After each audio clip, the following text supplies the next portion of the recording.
Good evening, Toledo Sports Network, CW13. I'm Norm Waymer along with Mike Bauman. Our high school game of the week. We're here at WAITE High School as the WAITE Indians host the Clay Eagles in the Battle of the Oil Barrel. It's going to be a lot of fun. The first time in 6 years, a little hiatus, but both programs rebuilding. You got Chipka on one side in his first year, Mike Lee in his second year over at Clay. Both teams doing a lot of running. We're going to see a lot of misdirection tonight, and it should be a lot of fun to watch, especially after a 6-year hiatus for this one. They've been wanting this rivalry back, and it should be a good one, Norm. Clay at 1-1, WAITE 0-2, but looking to pull the upset. WAITE hosting Clay. It's next here on the Toledo Sports Network and CW13.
This one deep, and they're going to kick it in the direction of Mildeberger. They'll take it inside the 15, fumble the football, but the Eagles got it back, and that's a break for Clay.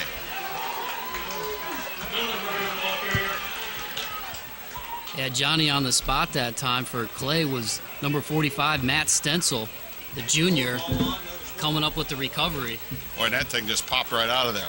All right, the regular starting quarterback, Josh Kiss, will not start for the Eagles. He will play, though, probably come in on the second possession. A little disciplinary action there, and we are told it's going to be Brandon Gorey. Let's see who it is tonight. As the scoreboard just went out, and that's why we have a little bit of a delay here. So they got to get the scoreboard right before we get going.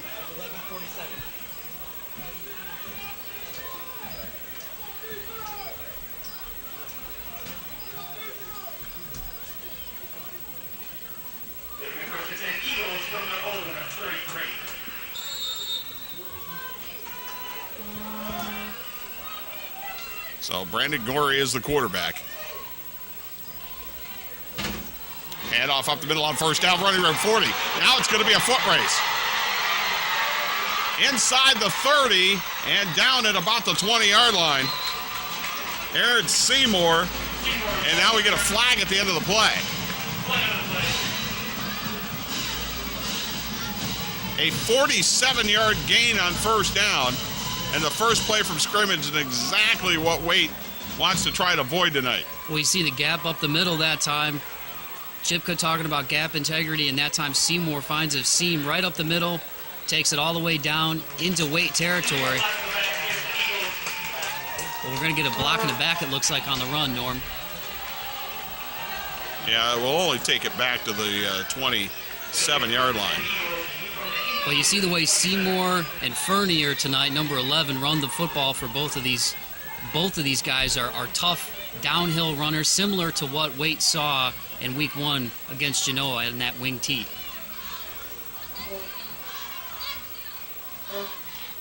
Now Seymour going to get it again. Why not? This time only 2 to the 25.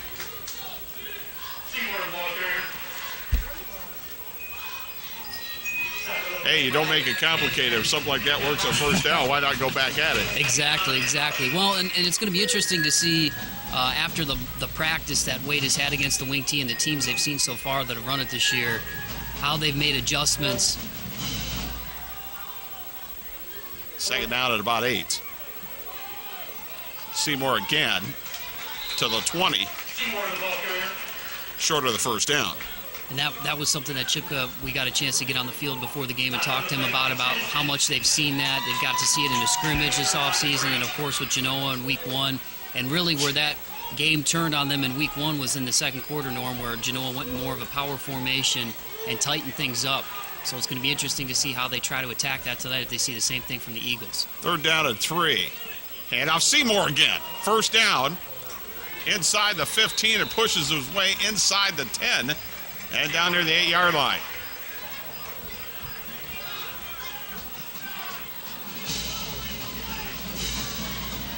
And you see that time, 9 guys, basically 8 guys in the box.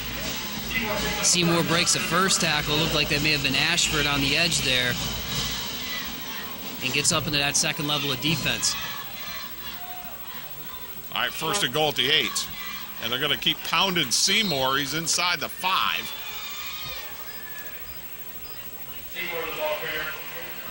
And we'll call it the 4.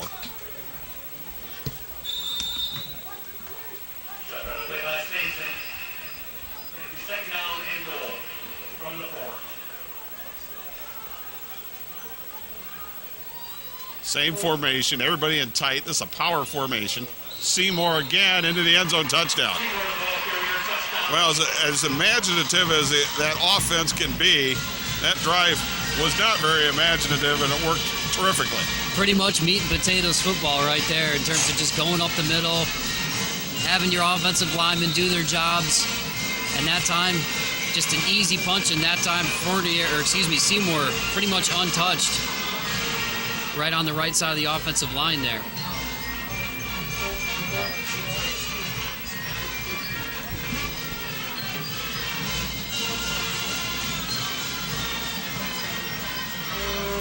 Extra point, up and through, 7-0 play on the opening drive. And the lead over the WAITE Indians, 9:39 to go in the first. We'll be back. You're watching the Toledo Sports Network and CW13.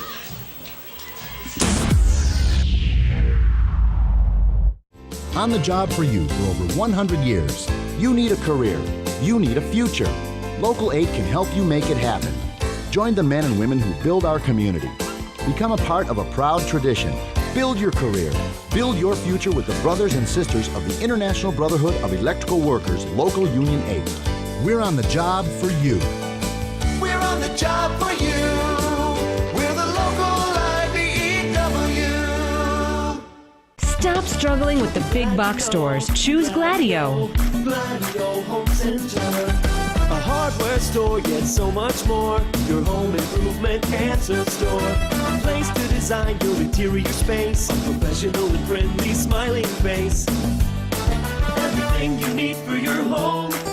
And Gladio is locally owned. You'll be glad to know Gladio Home Center.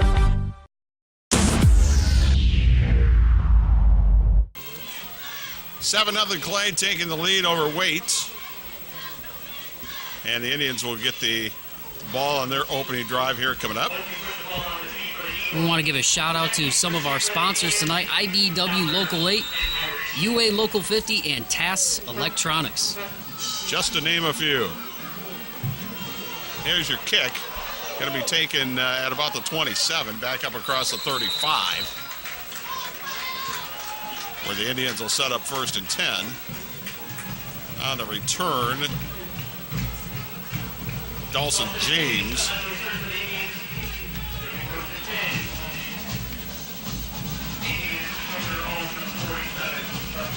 Well, after that first big play, right off of the jump, really, for the Clay Eagles, Norm, it's going to be interesting to see what Chipka and company do here.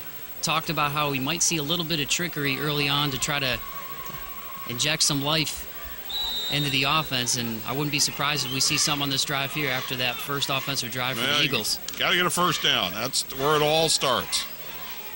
And on first down, back to throw Pratt. Go roll the right scramble, and down he goes as the pocket just collapsed on him.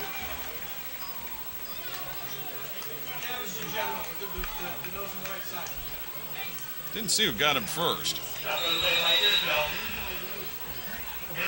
Matt Stencil brought in some pretty good pressure there that time off the edge and was really the one that made Pratt uncomfortable before the sack. Yeah, Coach Lee was talking about him before the game.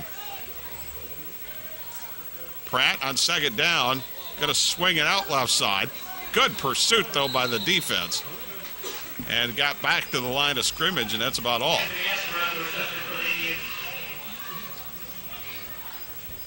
Yeah, 5-2 base from the Eagles is what they operate out of. Anthony Ashford on that reception. Third down and long, about 15. Quick hitter up the middle, across the 40, but short of the first down to the 44. Jermaine Brown on the carry.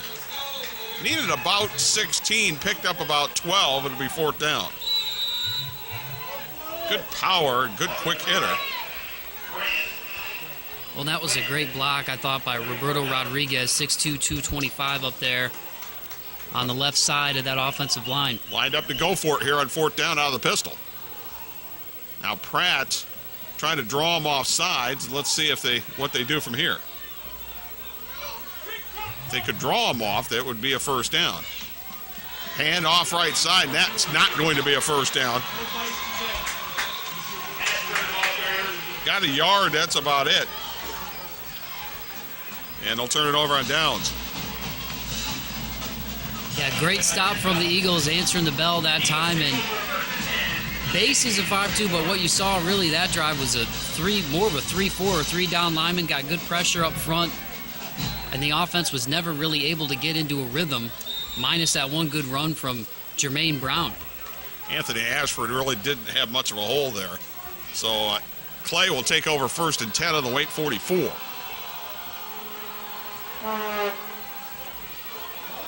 Oh, a fumble. But for the second time, Clay hangs on to it. Josh Kiss into the game now. He's the regular starting quarterback. But he'll lose a yard on that play. Yeah, pretty good pressure up front that time.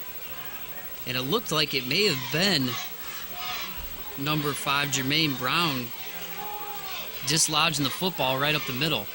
But better pressure that time from the men up front for the WAITE Indians.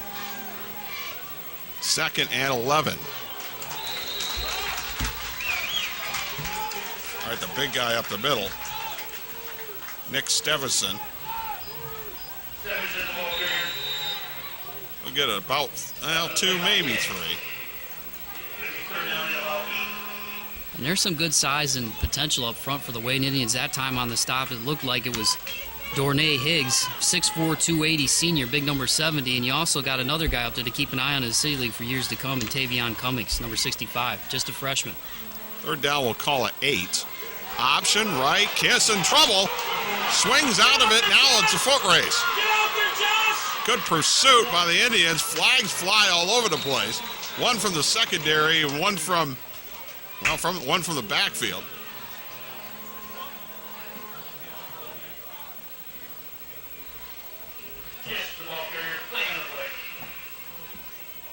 Block in the back of the offense. We'll see if they accept it or decline it, because it would set up fourth down.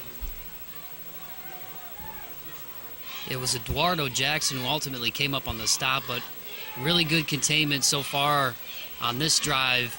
A lot different from the opening drive. Good defensive adjustments by the WAITE Indians, especially up the middle. Interesting decision here, as they're going to accept the penalty instead of take fourth down. They're going to play a little field position here. Coach Chipka says, we're going to push them back here and take our chances. So we got third down at about 18. Kiss, back to throw. Looks, complete, nice. Tackle. Calvin Downer.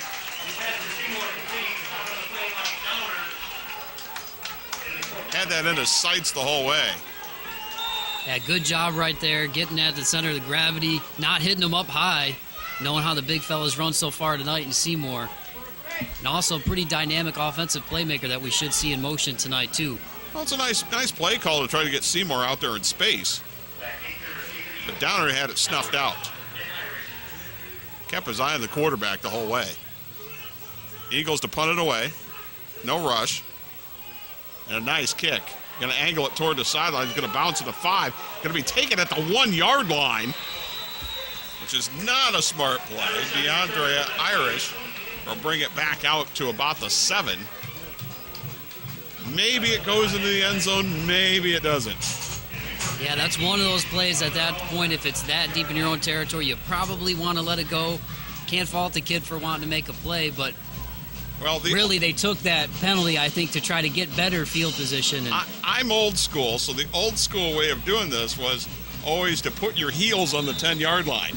And if it goes over your head, you let it roll. But I don't see it too much anymore. So 1st and 10 for the Indians, and they're backed up on their own 7-yard line. Quick handoff up the middle across the 10, out across the 15-yard line.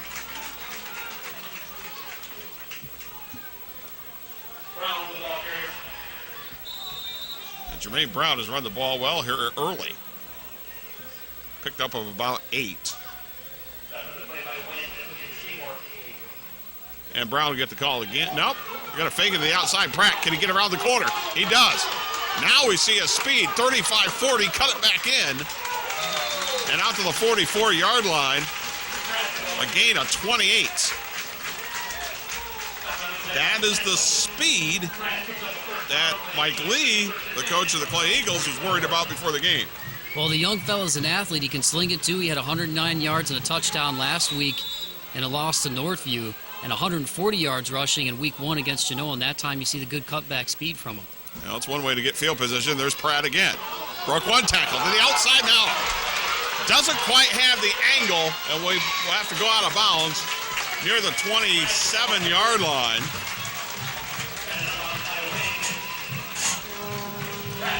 And it's about a 29-yard gain.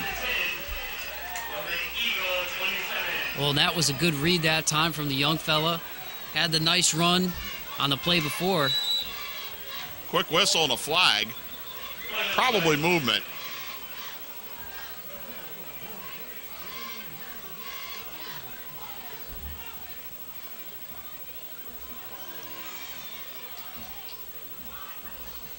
That procedure in the offense.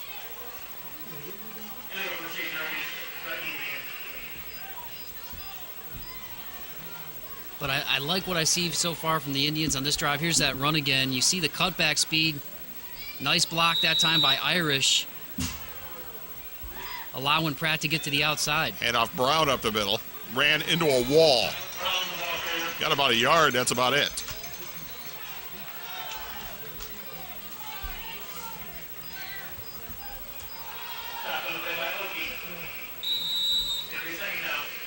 You know, we mentioned Waite playing 4 quarters of football, and Chipka talked about getting off to a fast start and what that would do for the confidence of his guys. And you can see it right now in the offense. On a 2nd and 14, Pratt rolls out, swings down, incomplete.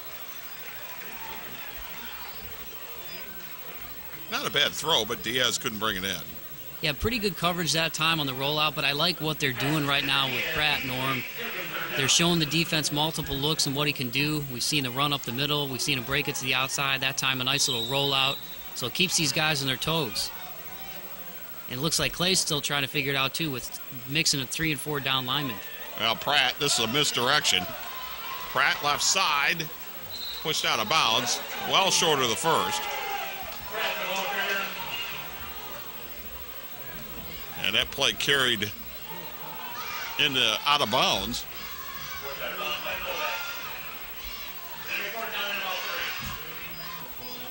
Boy, and would this be huge for the Wade Indians here, Norm, starting to drive in their own 6. Well, Pratt got about 11 of the 14 back.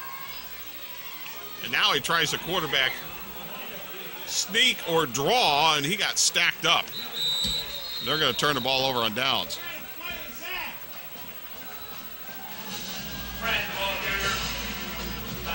That's one of them where it's a quick snap. You think maybe you gotta crease there, or you think maybe the defense is not ready or not set, but it just nothing opened up. Well, and give credit to the linemen that time. I mean, they really tightened up. in the middle of the field. Tyler Kester, the senior, number 61, one of the first guys there in on the stop. But I like what Wade did on that offensive drive. They mixed it up. They showed the defense the different looks that they can give them with Pratt. Well, they did drastically change field possession here, too. Position, I should say. So 1st and 10 Eagles at their own 20-yard line. And as you can see, Gorey's back in at quarterback, which is interesting. False start on the offense. Well, maybe Mike Lee's thinking we had that great first drive with the team scoring a touchdown. Put the senior back in, see if he can work some magic. Kiss had that fumble, too, that he recovered. So I don't know if maybe that played into it. But now it's going to be 1st and 15.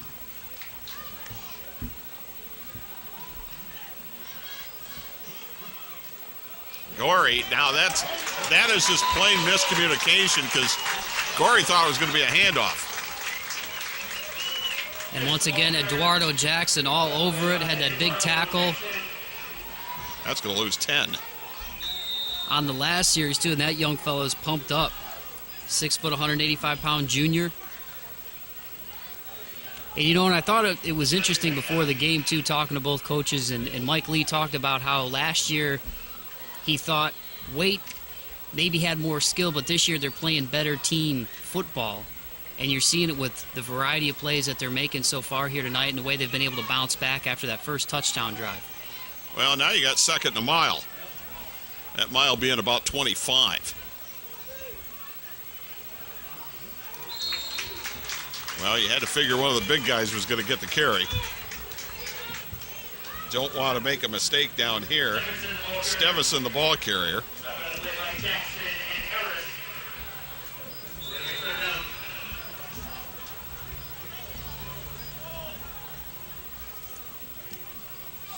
Got about 3 on the play, but it's still 3rd and about 22, and the Eagles, I believe, are going to call a timeout. So they'll talk it over. We'll take a timeout. 2:31 to go in the first, and it's Clay 7, Waite nothing. And you're watching the Toledo Sports Network at CW13.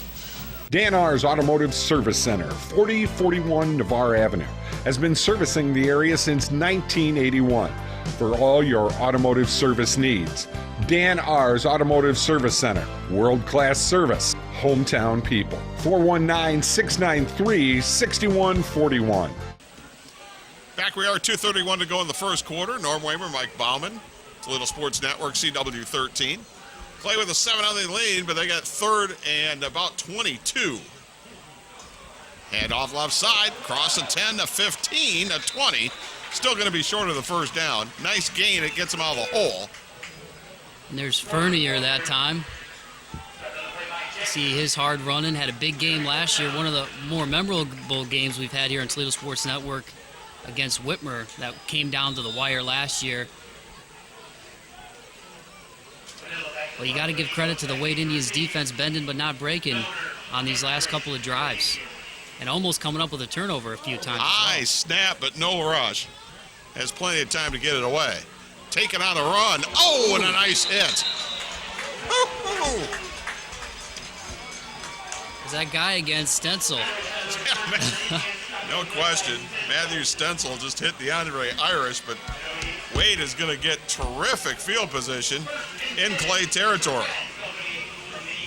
And while we got a chance, we want to say thanks again to some of our sponsors.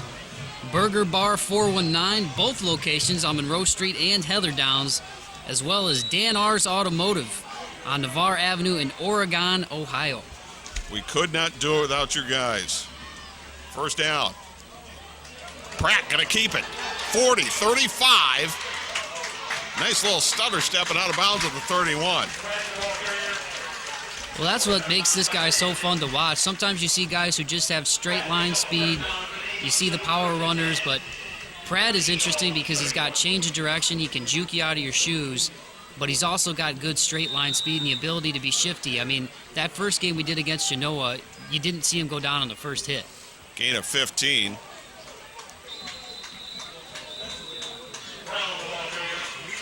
right up the middle.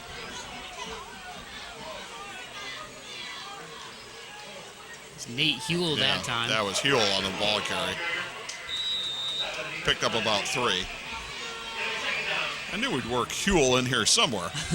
Out of the pistol on second down, Huell will get the call again left side. Tried to get around the corner and ridden out of bounds near the 25.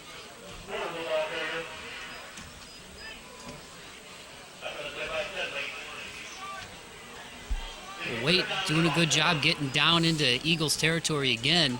Just got to come up with something here. Let's set up a 3rd and 4. 7-0, Clay with the lead. And off Huell. Got a yard or so, but it's going to be 4th down. And we are in 4-down territory. I don't think there's any question.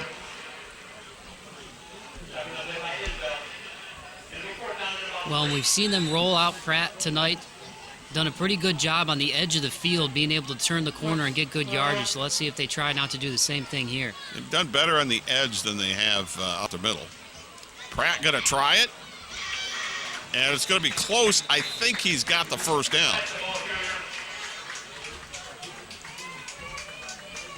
That time the fake opened up a little bit of a hole when the linebacker bit the flow a little bit.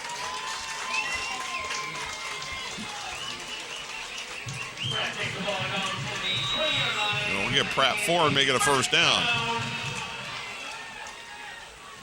Pratt. Nothing there. Looks back the other way. Got a man wide open. That's Huell.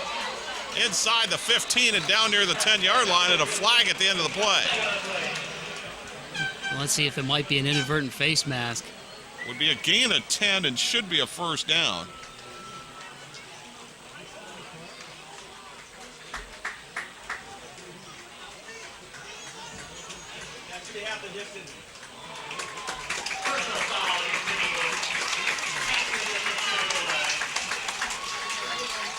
Didn't see who that was on that time. A couple of guys were in on the tackle. I'm not sure if it was Dudley Dalton or one of the other Clay Eagles, but nonetheless, good awareness by Pratt that time, going to his right and looking back to his left and finding a wide open Huell. Now we got a 1st and goal at the 5. And off Huell, bounced off one of his own blockers and into the end zone, touchdown.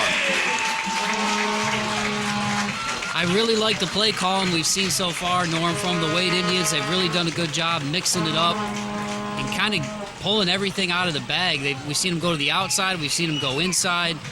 And that time, once again, the edge of the field doing wonders for the WAITE Indians. Pratt with another big run finds Huell down there in the red zone, and he's able to punch it in.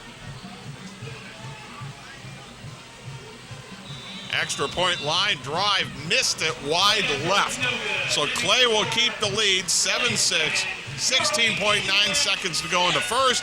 We'll be back. You're watching the Toledo Sports Network and CW13. I always thought I wanted to be on TV.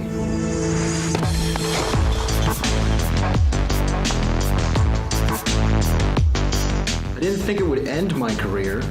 You can't always stop a thief, but a security DVR from TAS in your vehicle can help you capture them. Discreet, motion activated, always vigilant. For as little as $149 installed, you get a real sense of security. I almost got away with it. TAS Electronics, it's hot. Norm Raymer, Mike Bauman, Toledo Sports Network, CW13. We're so happy to be on the brand new CW13. 7-6, Clay hangs onto the lead. But a nice, you know, and really, Mike, it was the series before that changed the field position, which really set up this touchdown. Kick going to be taken back at about the, oh, look at this. 35-40. And down, Mildenberger with a terrific return.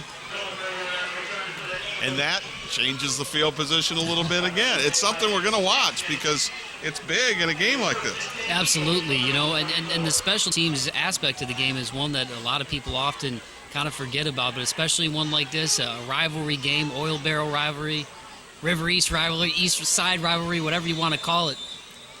Probably the final play of the quarter. Well, we're going to get a flag and not get the play off. Right on first down. Kiss is back in the game at quarterback, and that run goes nowhere on what is going to be the final play of the first quarter. Fernier going to lose some yardage. We'll take time, and we'll come back for the second quarter. 7-6, Clay with the lead over Waite. You're watching the Toledo Sports Network and CW13. Burger Bar 419. Our heart is good flipping burgers and sides. It's the quality, taste, and love put into everything we serve that sets us apart from the others. It's the comfort food we were brought up on with a fresh hip twist. Simple, fresh, and delicious offerings for everyone, meat eaters and vegetarians. Our soul is our support for local business. Our fresh beef is ground by the butcher 200 feet from our front door. Burger Bar 419. Good flippin' burgers. The Union Plumbers, Steam Fitters, and HVACR service mechanics of UA Local 50 build the powerhouses that generate your electricity. Install and service your heating and air conditioning systems, and install the plumbing systems that protect the health of this nation. Everywhere there's a building being built, retrofitted, or maintained, members of UA Local 50 are on the job with skills and the latest sustainable building practices. To do the job right, UA Local 50 Plumbers, Steam Fitters, and service mechanics, building America's future. Second quarter, ready to go here at Waite High School. Toledo Sports Network, CW13, 7-6, Clay with the lead over Waite. Oh, nice reverse, but this is what we're talking about, playing your assignments. Noel Papraka, junior defensive lineman, played his assignment. Yeah, that's gap assignment football textbook right there. Little double reverse. And the big fella's staying at home up the middle and doing his job. Really just a lot of potential on the defensive front from the Waite Indians. It's going to be fun to watch them in the City League. So Mildenberger didn't pick up anything, and it's 3rd and 12. Kiss back to throw. Looking right, tight end, no. Did he catch it or no? He caught it. Wow. Blaze Oakey on the reception. Was defended well, and DeAndre Irish looked like he got a hand on it, but it got tipped. Yeah, it looked like DeAndre had an interception and just wasn't able to come up with it, and the ball just falls right into the hands of Oakey. What do they tell you? If you get a chance, knock it down. Fernier, look at this. Up the middle, foot race, 10, 5, touchdown. 39-yard touchdown run. You know, when we talk about how 4 or 5 plays can change the course of a game, it's going to be interesting to see where those two rank as this one goes on, Norm, and the rest of this football game. They talk about it being a game of inches. Irish unable to come up with the pick, and you see the speed of Fernier that time, taking it all the way to the house. Those are 2 huge plays right now for the Clay Eagles. Or just knock it down, and it was a 3rd and 12. As they scream on the 4-letter network, knock it down.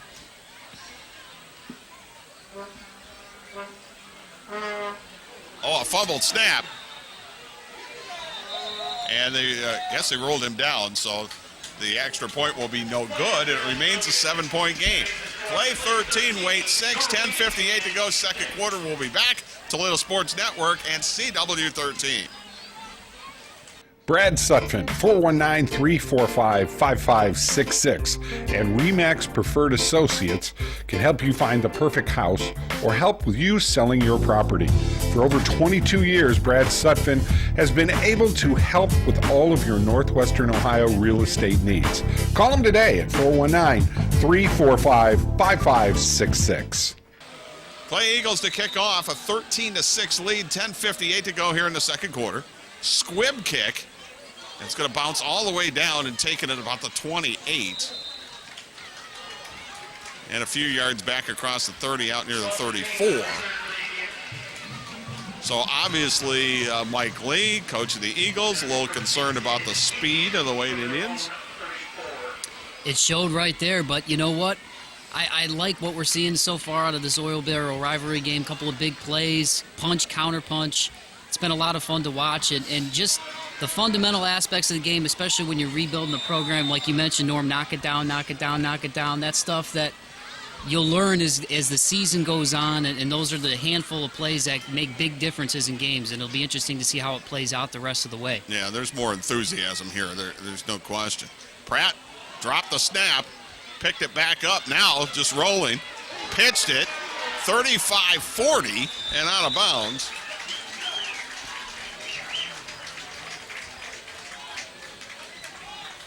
Kevin Downer on the run. I guess you would call it a run. Talk about making something out of nothing. It might actually be you know what? Actually, it looked to me like a forward pass. I mean, it was basically an option. Gain of about 7. Hand off, first down.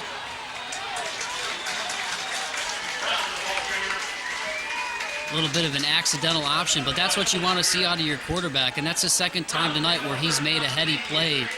And Pratt, one was on the last touchdown drive to Huell, where he scrambled to his right and turned to his left when the defense picked up the coverage and found Huell wide open and making something out of nothing that time. Now, Jermaine Brown picked up 12 at a first down and back into Clay territory. This will be a legal procedure in the offense. These false starts can be drive killers. Well, especially after a couple of big plays like that. That's not what you want to see from your offense.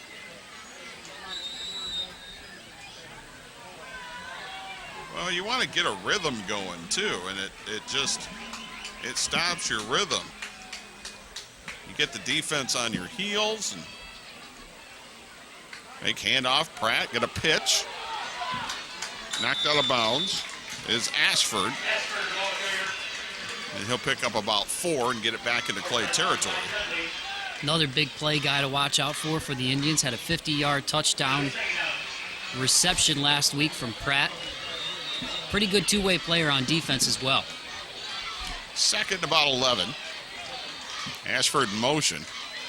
Brown going to get the call, but got stacked up.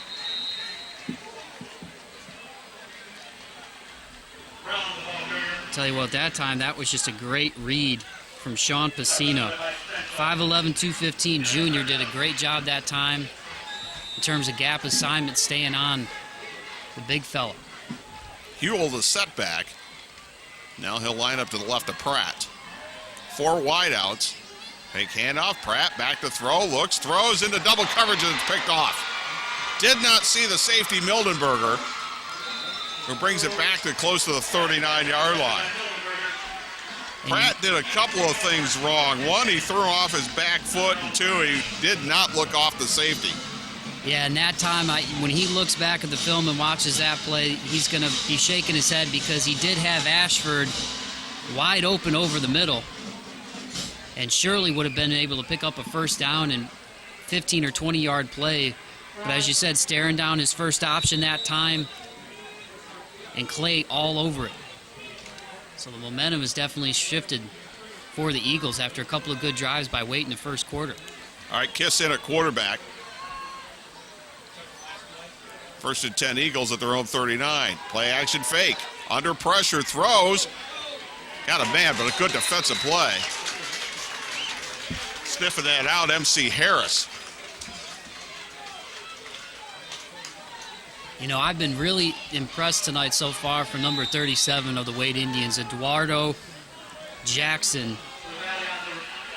Doing a great time pressuring Kiss. Making him throw the ball maybe before he wanted to. He's had a couple of big tackles tonight. The young fellow's playing a heck of a game. Levelly on the reception, but it's going to lose a yard. Second and 11. Handoff. Oh, the big guy up the middle. Nice move. Nice spin. Seymour across the 45. Out near the 47. Gain of about 9.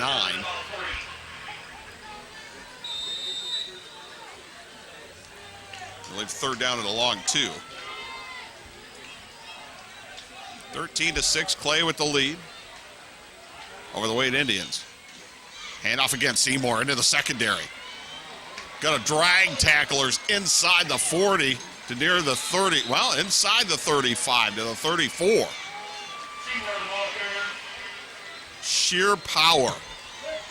Young kids running like the bus tonight. And unfortunately, it's Eduardo Jackson that looks like he's down on the play. who's been having a great game for the Indians so far. Seymour 5'11", 190. A senior. Now he's getting up. Looks like maybe he just got the wind knocked out of him after Seymour came down on him. Yep, he's all right. Good sign. I want to say thanks again to Gladio Do It Best out there on the VAR for coming on board with us, and also Brad Sutphin and Remax. And make sure you don't forget to watch that on the Home Show Gallery every Sunday morning at 8 a.m. on CW13. And also our pals at Seagate Roofing. Give them a call at 419-244-LEAK, especially after some of the rain that we've had recently, and God only knows what kind of crazy winter we're going to have again. Give them a call at 419-244-LEAK. You're supposed to sing the little jingle. 244 LEAK Seagate. All right, there you go. Work there with you me go. here. There you go. You don't want me to do that again. 1st and 10. He's going to send an email to Mike. For the extra mention, I don't think so. Kiss it under center. Handoff. Stevison inside the 30. And now this is just hat on hat now. This is power football. Well, and we saw great adjustments after the first touchdown drive, Norm, from the WAITE Indians. The second time around, doing a good job in the first quarter, closing those gaps up the middle. But right now, Clay's offensive line has been able to get that initial push, even with 7-8 guys in the box on just about every play. 2nd and 6. Fernier broke a tackle. First down. Flag flies from the secondary. You remember when we did the game in week 1 with WAITE against Genoa, is that Genoa stopped spreading it out, put everybody in tight, and just went hat to hat, and that's the same thing that Clay's trying to do now. Well, a great block that time on the right side for number 73, Josh Harrison, 6'3", 270 junior. And unfortunately, this one's going to be coming back a little bit. I think the flag was later in the run. Holding, yeah, it was holding in the secondary. But Harrison had a great initial block to spring free Fernier that time and allow him to get those first couple of yards.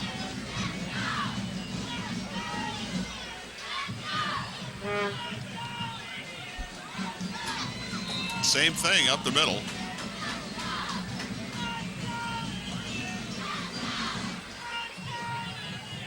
Sanson that time, number 66 on the stop.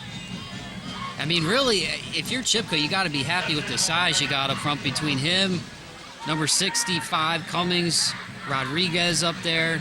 I mean, you've got some big boys up there. Higgs on that defensive line. 3rd down and a couple. Stevison again, but this time the Indians with a big stop on 3rd down. And just about all of them were in that time on the stop. You had Higgs, Stevenson. Well, because at some point you got to sell out, you've got to stop that play. Now that will leave you vulnerable on the edges, but if you don't stop that play, initially they're going to run it all night long. Absolutely. So now you got 4th down. 4th down at about 3. Stevison again, left side, 1st down. Into the secondary. 10 tried to cut it in. Either got slightly tripped up or fell, but it's going to be 1st and goal at the 4. That time, instead of up the middle, they went off tackle. And that's exactly what I was talking about. You sell out to the middle and leave yourself vulnerable on the ends. A great block that time at the point of attack. Another one in the second level of defense. And Stevison here trying to cut back. Kelvin Downer goes down on the play, but he stays in. All right, 1st and goal at the 4. Now a mix-up. Kiss is in trouble, and down he goes. Going to lose about 10. Just miscommunication on the handoff. Jermaine Brown with the sack. Hopefully we can get a look at that again, because there was just confusion of who was supposed to get the ball. And this wasn't the first time we've seen this, and it just left Kiss nowhere to go. Yeah, it looked like it was supposed to be Stevenson that time where it was supposed to go to, and even number 77, Brock Belinsky, the offensive lineman, turned on going, geez, I don't know what happened there. Now it's 2nd and goal at the 15. Up the middle, not much. Couple to the 13 goes Stevenson. And now it's going to be 3rd and goal. Now I was watching the kicker before the game, and for him, he's well within his range.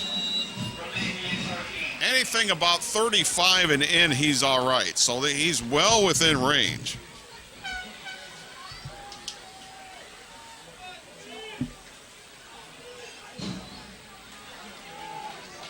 But you're down this far, you'd like 6. 3rd down and goal. And off. Not going to get the touchdown. We'll get down to about the 5 is Seymour. And now a decision to be made. A good look that time from Clay, putting both their top backs tonight in the backfield. Fernier and Seymour. Well, you would make it a 2-score game with a field goal.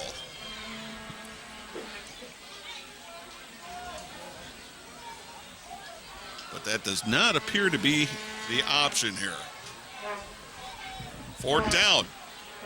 Big play, hand up, nope, pitch. Fournier flag flies. He's not going to get in. If the flag is on the Eagles, the Indians will get the football. Holding, I think.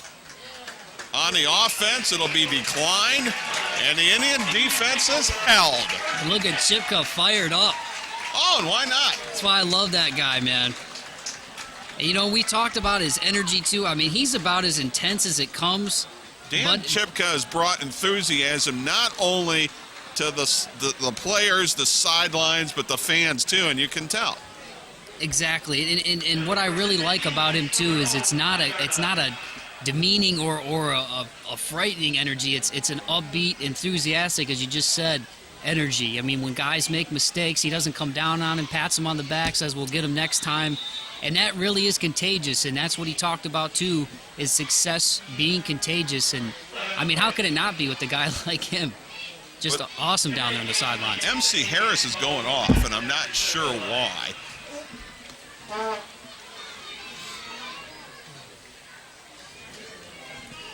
You know, but at the same time, with Dan Chipka, it is still, he will still draw the line with his players. Absolutely. And there's some players. There was at least one player that sat out last week, and for disciplinary reasons, and that stuff goes on all the time at the high school level. That's not anything out of the ordinary. But Pratt, a keeper on 1st down, got a yard, maybe 2. But all I'm saying is that there is discipline in the program. It's not all pats on the back. Right.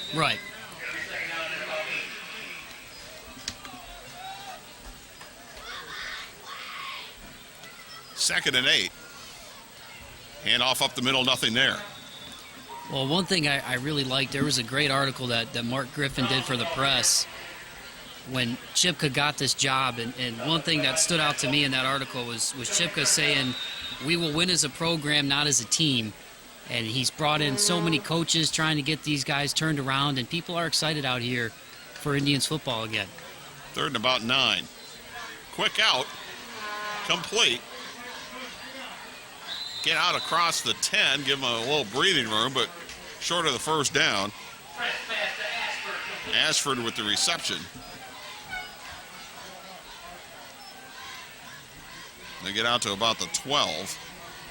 You're still about 3 yards short. The kicking game not the strong suit of the WAITE Indians. Huell back at his own goal line to punt it away. You got Grant Went and Dalton Dudley back there. Gets it away. Not a bad kick. Going to bounce out of bounds at about the 42-yard line. So a kick of about 30 yards and no return. And at the high school level, you will take that. Pretty good kick and no return. That was a nice kick by Huell. Well, in the Wade Indians, you mentioned that big run-off tackle to switch things up after you pound it up the middle, pound it up the middle, pound it up the middle. Now Clay's got 2:35 on the clock, and depending on what quarterback we've seen here, we've seen him go with the long pass once and be able to come up with something good out of it with Okie, rather. Yeah, we got MC Harris is back out there now, so I don't know what the issue was. Might have been an equipment issue. Handoff on first down. Stevison didn't have any room. A flag is down on the far side of the field. 13-6, Clay with the lead. 2:25 to go here in the half. Thanks for being with us here on Toledo Sports Network and the new CW13. Remember, too, you can always check us out online. You can follow us on Twitter at Toledo Sports NW. Past games on our website at ToledoSportsNetwork.com and on Facebook at /Toledo Sports Network. All right, a procedure call in the offense. Dead ball, so it'll be 5 yards from the original line of scrimmage.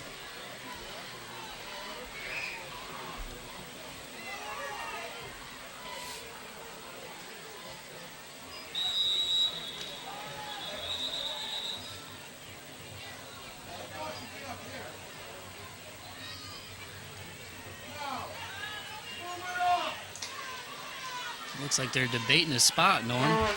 Well, this is one of these fields without hash marks between each 5 yard line, so you're you're guessing a little bit sometimes. First and 15. Up the middle again. Stevison got about 4.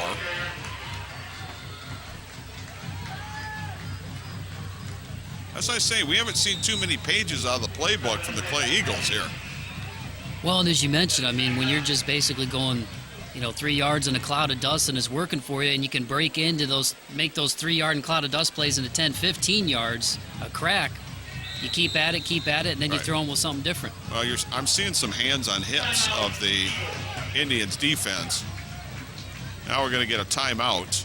Not sure which side called the timeout, but we'll take one as well. 1:54 to go in the first half. Clay 13, Waite 6. We'll be back on the Toledo Sports Network and CW13.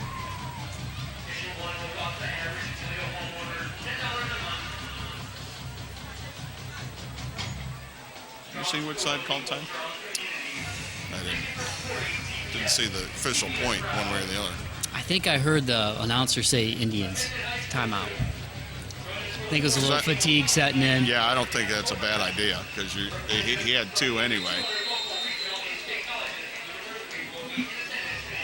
All right. 5, 4, 3, 2. 1:54 to go here in the second quarter. At Wade High School, the Indians trailing Clay 13-6. The Eagles with the ball, 2nd and 11. Vernier around the right side, cut it back in. First down.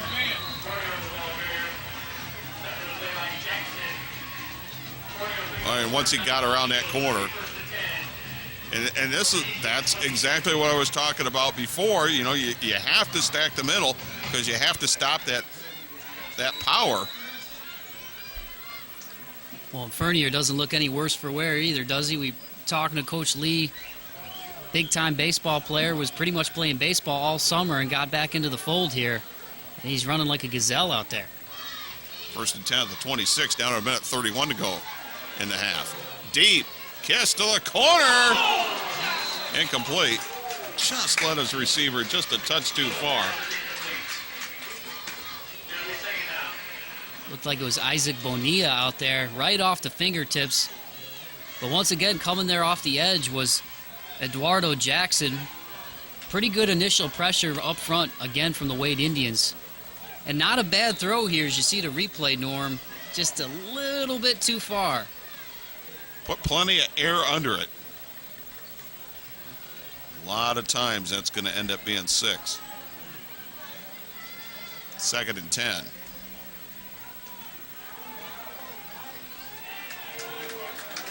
Nowhere to run.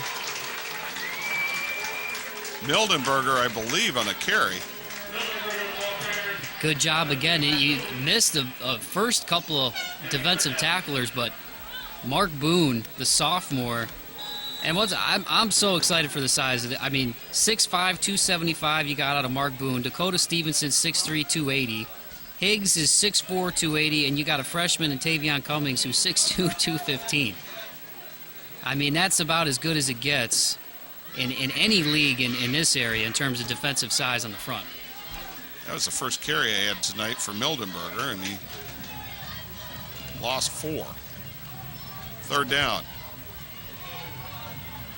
Right side. Well short of the first. Fernier only picked up 3. It's going to be 4th and 11. And now 29.9 seconds to go. We get a timeout. Might as well just keep it right here.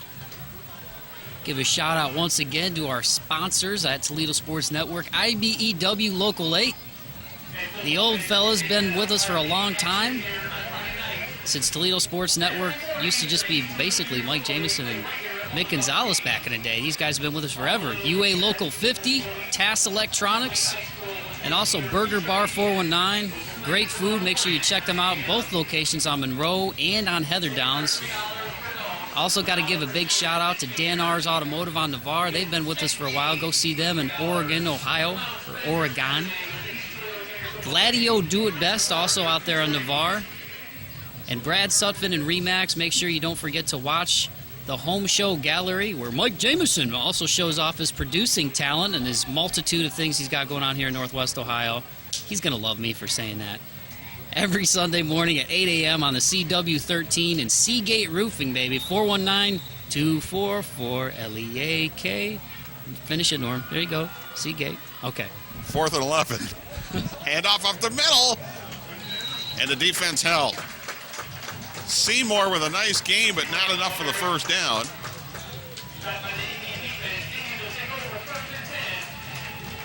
Well, and you talk about discipline and the energy of the WAITE program. I like what I've seen discipline-wise out of both teams tonight. I mean, in terms of taking care of the football and responding. First big initial punch by Clay. WAITE comes back, puts together a couple of nice drives. Now the defensive weight again tightening up after Clay came back and answered with another score. It'll be interesting to see if Coach Chipka will just take this into the half or roll the dice. My guess is he'll take it into the half, but you just never know.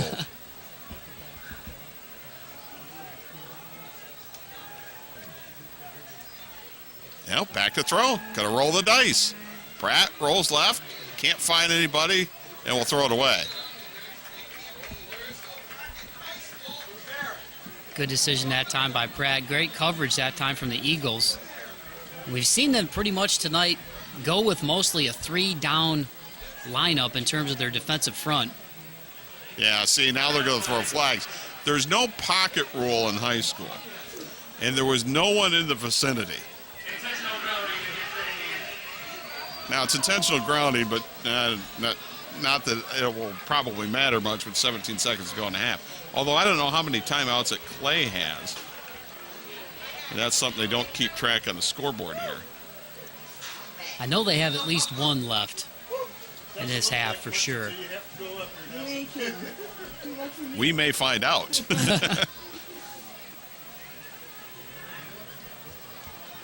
Because that is the one problem with rolling the dice. Pratt, 20, 25. And down. Short of the first, but a nice game.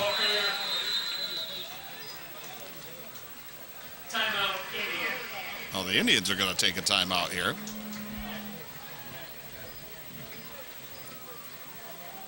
Now, you've been doing this a long time. Where does Pratt, just in the first couple of games we've seen this year, in terms of his playmaking ability, in the last decade especially, there's been a lot of really good diverse playmakers at the skill positions in Northwest Ohio. Where would you rank Pratt in just his skill set? That's a tough question. It's a tough question because you're so dependent on your teammates at the same time. I think he's nice talent, no question. He's got a nice arm. good speed. They always say when it comes to quarterbacks in the NFL, when we talk about this on the front row on the ticket, your quarterback having toys. He's got a couple of toys, but there's a flag down. Pratt going to let this one fly and throw it out of bounds.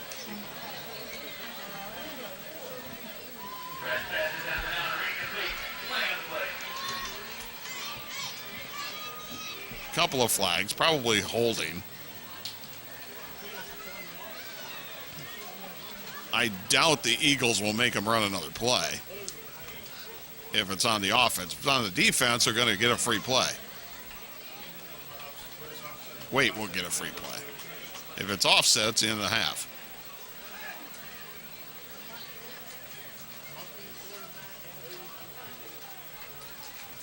Yep, holding on the offense. Personal foul on the defense. Those will offset. And we should be at halftime, I would think.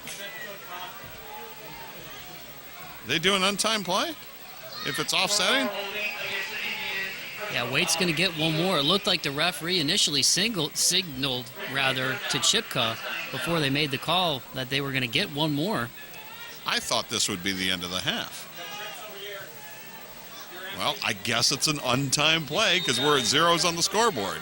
So that's exactly what we're going to get on third down. Pratt driving with quarterback draw. First down, and that will end the half. Run of about 16 yards to end the half. So it's the Clay Eagles 13, the Wade Indians 6. We'll take timeouts.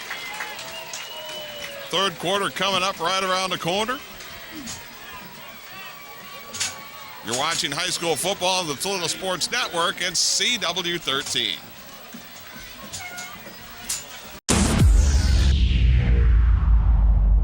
The Big Apple Deli has all the food for your next party or get-together. The best subs, salads, soups, pasta, party trays, and great lunch and dinner specials. The Big Apple Deli, 2118 Woodville Road, has got you ready for all your party needs, or just stop out for a great lunch. Winter's here, and that means getting all bundled up to get into your ice-cold car. Let the experts at TAS Electronics heat you up. Nobody has sold and installed more car starters than the professionals at TAS Electronics. We are Toledo's remote starter expert. Let TAS turn your vehicle into a toasty, warm ride with a new remote car starter or heated seat for as low as $129 installed today. Keep warm all winter long with TAS. TAS Electronics. Feel the power. TAS Electronics. It's hot. The Blue Pacific Grill at Levis Commons is your gateway to great food and fun.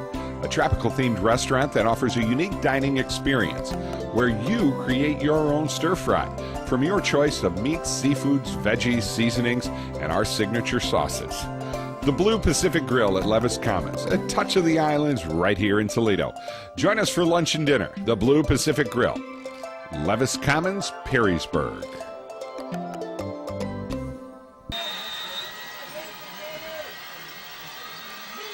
The Eagles to kick it off, and they'll pooch it short. It'll be taken by Jermaine Brown, and they put Brown up close just for that. So that's going to give Waite actually pretty good field position at about the 42. Yeah, and Waite so far this game too having a lot of success on the edge of the field, out in the flats. That's where Pratt's done a lot of his damage tonight. It's going to be interesting to see if they continue to use him in that situation. We haven't seen a whole lot of the passing game yet really from Waite. And we really haven't needed to so far with the legs of Pratt and company. But you might see a little bit of that here, I think, in the second half with Irish and the likes of that offense. I think this first drive of the third quarter is huge for Waite. I think it's beyond huge. Pratt going to keep it himself and didn't fool anybody.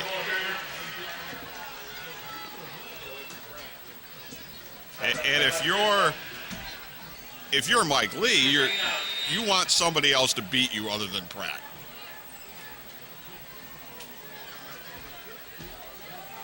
And so far we're seeing trips twice for Waite.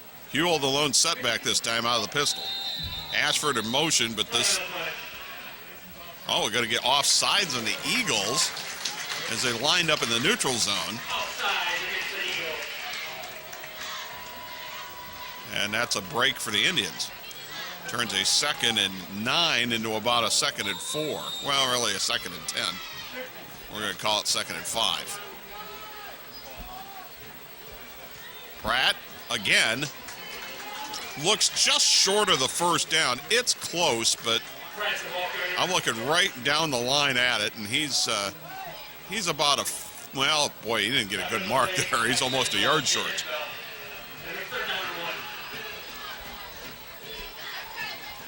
Third and a yard for the Indians, trailing 13-6 here in the third quarter. Norm Waymer, Mike Bauman, Toledo Sports Network, CW13. Pratt, keep us, first down. Bounces to the outside, inside the 40, and down near the 35-yard line. Love the play call, Mike. I do too, and I love the blocking out there too from number 9, Dawson James. 6 foot, 170-pound sophomore. And you see the patience that time for Pratt too, cutting it back inside, watching where his blocker's going to lead him.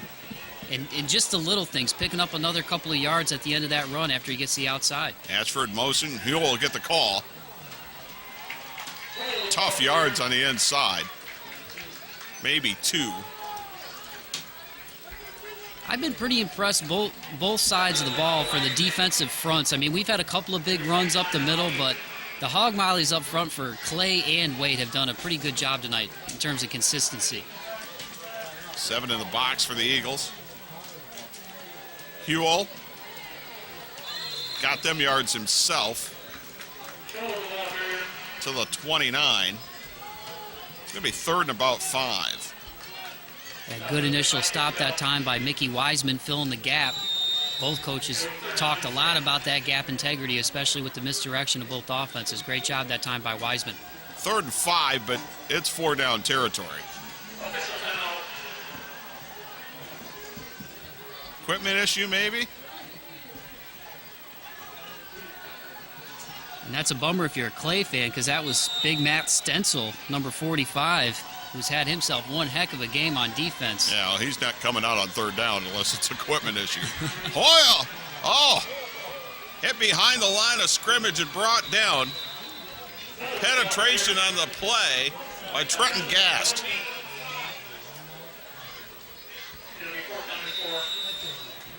You all got maybe a yard, but ran right into Gast. You see that time, good pressure at the point of attack. Does a good job wrapping up, staying low. Big play here, 4th and 4 for the Indians, trailing 13-6. Pratt, nowhere to go. Rolls back to the right, has some running room, gets the first down. Stuck both arms around the football, protected it well, picked up 9, and got an Indians first down. And that's just the legs of Pratt right there. I mean, Clay had that covered about as well as you can cover it. And you see the elusiveness and the speed of Pratt to make something out of nothing yet again. Pratt kept it again, cut it back to the inside. First down, inside the 5 to the 4-yard line. I'm telling you, Mike, this is a huge drive in this football game.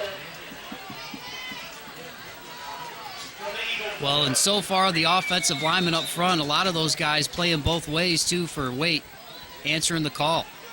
Pratt tried to go behind Huell. Got down to the 1.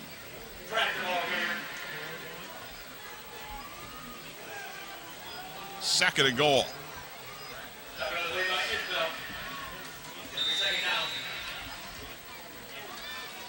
And they're going to ride their horse. You watch. Out of the pistol. Gave it to Huell. Did he get in? Touchdown.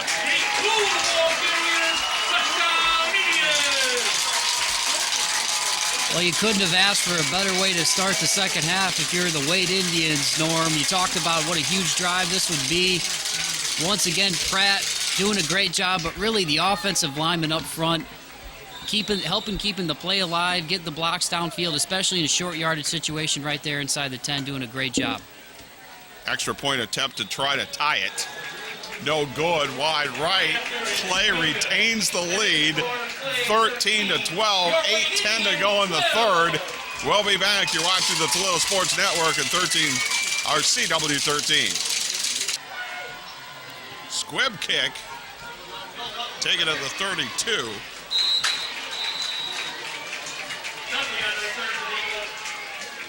And look at Coach Chipka, fired up. Wonder if he wakes up that way. Or if he just doesn't sleep at all. He's just on a stationary bike in the basement watching film, drinking protein shakes. I love it. Absolutely love it. So 1st and 10 for the Eagles. And they need to respond. Tight formation. Handoff. Look at that. Stevison across the 40 out to the 43.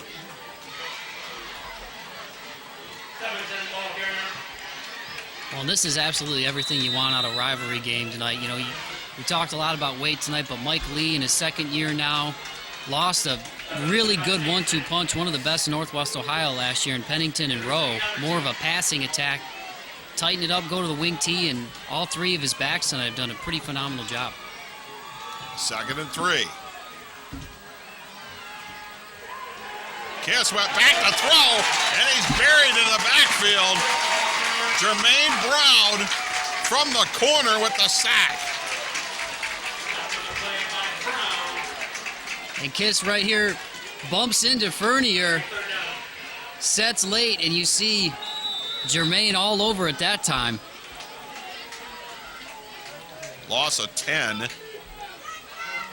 You had 2nd and about 3, and now you got 3rd and 13. This becomes a huge play for both teams. 6:55 to go in the third. Here comes a blitz. Handoff. Fernier did not get the first down. Yeah, that's been a play that had long run written all over it because the blitz came up the middle. And that's been a play that's worked well for them tonight for Fernier. He's had at least 2 or 3 big runs out there to the right side of the field, the wide side of the field more specifically. And like you said, Norm, could have been dangerous, but good edge containment that time by the WAITE Indians. So the Eagles will have to punt it away. High snap. Oh, they got a piece of it. Got a piece of it. Now they're going to run for the first down. Oh, that's a terrific play by Bonilla. 71 got in there, got a piece of it. Dimitri Renault. But the Eagles are going to end up with a first down and one of the stranger plays you're going to see. And boy, what a backbreaker if you're an Indians fan. You come up, get the big sack, make it 3rd and long, then you block the kick. But great awareness that time from the Clay Eagles. Wow, how about that from Isaac Bonilla?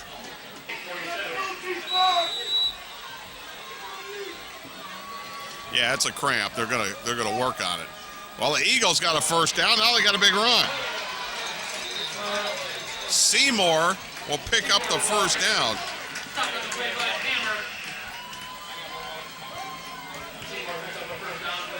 And potentially touchdown-saving tackle that time from MC Harris in the secondary for the WAITE Indians. I think we're going to get a timeout from WAITE getting some personnel off the field. Well, they had 12 men on the field. Play with a 13-12 lead, 5:58 to go here in the third. Handoff. Seymour rumbling for another first down. And they're just picking up yardage in big, big chunks, Mike. Well, and you know, I really think that block punt, just the strange way that turned, took a lot of wind out of the sails of the WAITE sideline. I mean, they're not hanging their heads over there, but they were fired up after that sack.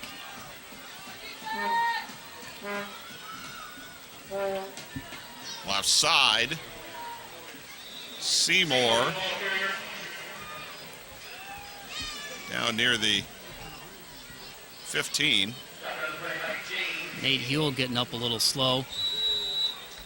Another one of these young guys is playing both ways, doing a good job. The Indians have held a couple times down in the red zone tonight. 2nd and 4. Seymour again hit near the line.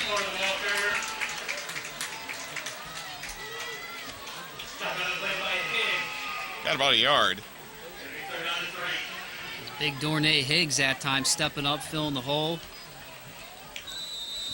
But these Clay backs, Norm, you got to go low on them. You see the downhill running ability of Seymour, Fernier. Well, here's another big 3rd and 3.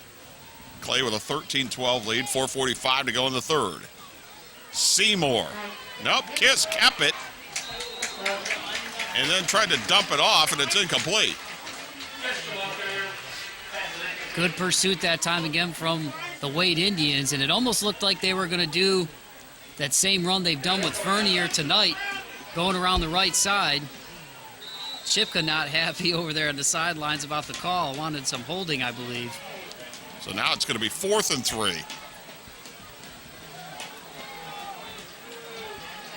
Power formation again. Everybody in tight. Seymour, left side. First down. Inside the 10, close to the 8-yard line.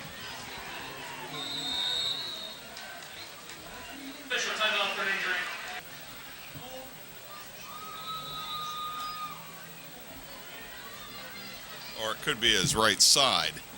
1st and goal at the 8. Fernier, right side. Down to about the 6.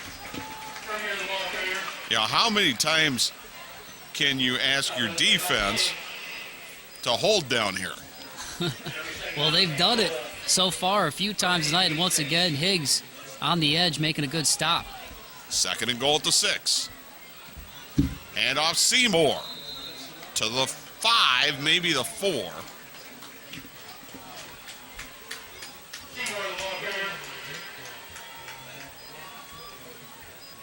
And one thing WAITE has done well, too, is when they've tried to do a little play action, they have capitalized. When Clay has tried to fake the run and go for the pass. So let's see what they do here. 3rd and goal at the 5. Seymour. Oh, a nice defensive play. Is that 71 again? 70. Dornay Higgs. Absolutely, the 6'4", 280-pound senior that got penetration and submarine the play. Just beat his block. Yeah, it almost looked like that time that number 73, Josh Harrison, was pulling on the play to do a kick-out block on the left side. Timeout Eagles will take it with 3:04 to go in the third. Clay 13. WAITE 12, a big 4th down coming up. You're watching the Toledo Sports Network and CW 13. On the job for you for over 100 years. You need a career. You need a future. Local 8 can help you make it happen. Join the men and women who build our community. Become a part of a proud tradition. Build your career. Build your future with the brothers and sisters of the International Brotherhood of Electrical Workers, Local Union 8. We're on the job for you. We're on the job for you. We're the local IBEW. 4th down and goal for the Eagles at the WAITE 6-yard line. Clay with a 13-12 lead. Kiss hands it off. Stacked up. Seymour didn't get anything. Maybe a yard. And look at Coach Chipka fired up as the defense holds one more time. And there's that guy again, Dornay Higgs, initially right here, slows him down, trips up Seymour just enough for the other guys to come in there and clean it up. Noah Paprocki and Nick Jensen filling the gaps. But boy, did Dornay Higgs have himself a series that time. shutting down Fernier on the right side on a run that's worked a few times tonight for the Clay Eagles. Big stop again in the red zone for the Indians. Well, it makes you wonder if Mike Lee is going to rethink his offensive strategy of going hat on hat. Pratt tried to keep it on first down, and then he lost yards.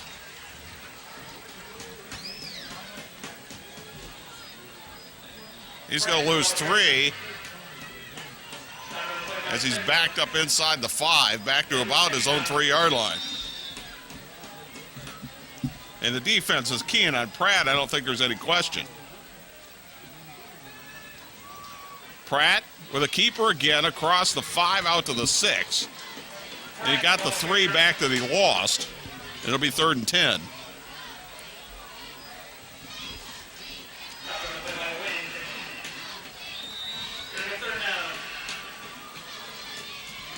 I got a better look on the monitor now at this point.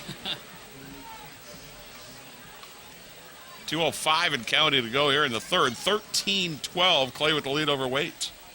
Handoff on 3rd down. This is obviously going to be well short of the first down. Huell on the carry. Got out to about the 9. That'll be 4th down. Well, short yardage situation that time, obviously backed up to your goal line. And I wonder if that's just a situation where Chipka and company just didn't want to risk going to the edges and risk a turnover. But nonetheless, big stop for Clay. And barring a big kick from Huell, they'll get the ball back in pretty good territory. Dalton Dudley and Grant Wend are back at about the 40-yard line. Line drive kick, and it's going to be returnable, but it's dropped by Dudley, and he'll just have to fall on it. So Clay will still get good field position at the WAITE 42, and a 13-12 lead, a minute 13 to go in the third. And we want to give another big shout out to another one of our sponsors, Lee Williams House of Meats. Thanks to Greg Huntermark. Check them out over there. You can get yourself a boneless, skinless chicken breast for $2.69 a pound. You also got meatloaf, beef, and pork, $4.69 a pound. Check them out over there at Star Avenue in Oregon and in Rossford. Thank you, Lee Williams House of Meats. Love it. Hand off up the middle. Stevison inside the 40, down near the 35. And they have not gone away from the power running game. And that picked up 8. We saw the one big pass tonight that set up a huge touchdown for Clay. And you start to wonder at what point they might try to work the edges of the field a little bit. Not much on that carry on the right side. Stevison basically got back to the line of scrimmage. Might have lost a foot. And here's a big fella, Dornay Higgs, after getting a breather. Young man's been playing both ways. Big number 70 comes back in here for a huge 3rd down. Could be the final play of the 3rd quarter. 3rd and about 2.5.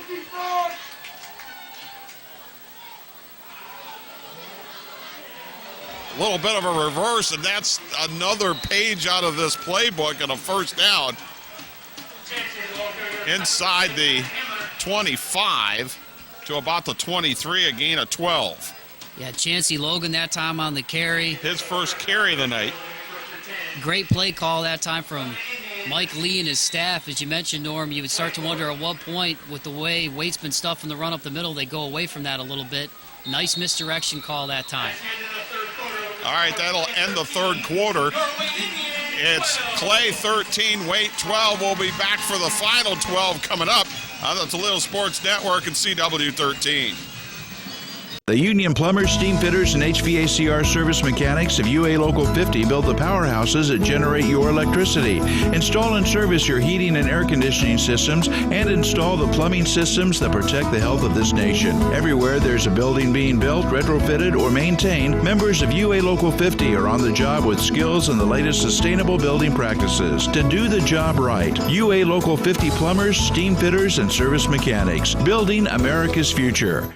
Winter's here, and that means getting all bundled up to get into your ice-cold car. Let the experts at TAS Electronics heat you up. Nobody has sold and installed more car starters than the professionals at TAS Electronics. We are Toledo's remote starter expert. Let TAS turn your vehicle into a toasty, warm ride with a new remote car starter or heated seat for as low as $129 installed today. Keep warm all winter long with TAS. TAS Electronics. Fuel power.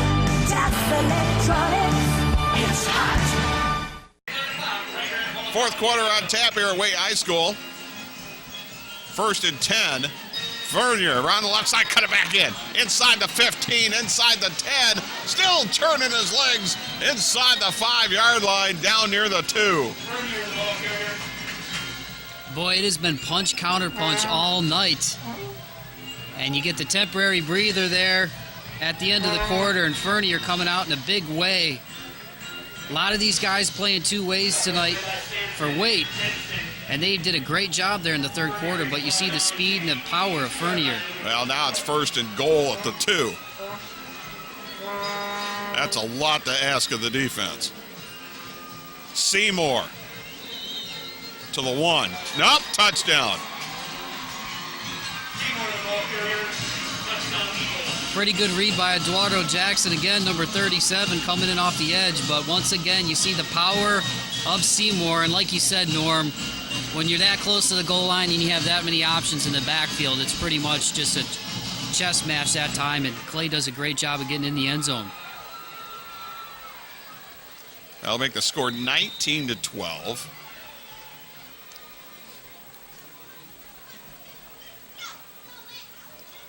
Extra point try to come. They'll probably shift out of this and go to Oki for the extra point out of the hold of Gorey. And it is up. It is good.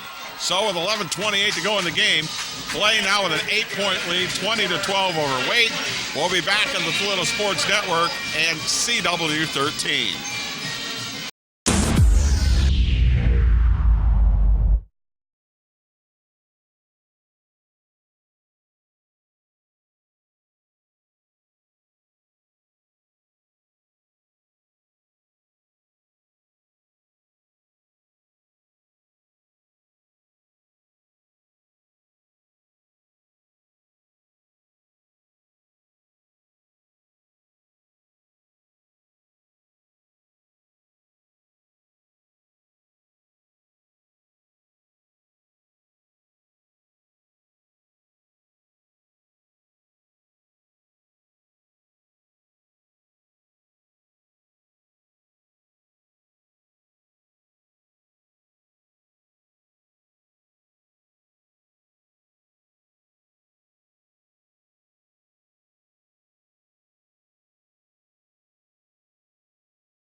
Oki to kick off. He has not kicked off deep, and, well, kind of did there. Taking it about the 25 by Dalton James. Look at this, 40, 45 and out of bounds. So WAITE's going to get good field position. And we'll see if they can counter again. Oki is down on the WAITE sidelines. And it's a cramp. Boy, those are painful when they come up. But look at the nice cutback that time. Getting Broke to a the tackle, edge. bounced it to the outside. Yeah, but you could see he went down a little funny there right at the end. Well, the districts bump up against each other. We'll put it that way. Out of the pistol on first down. Hand off Hewell. Fighting for 2 yards.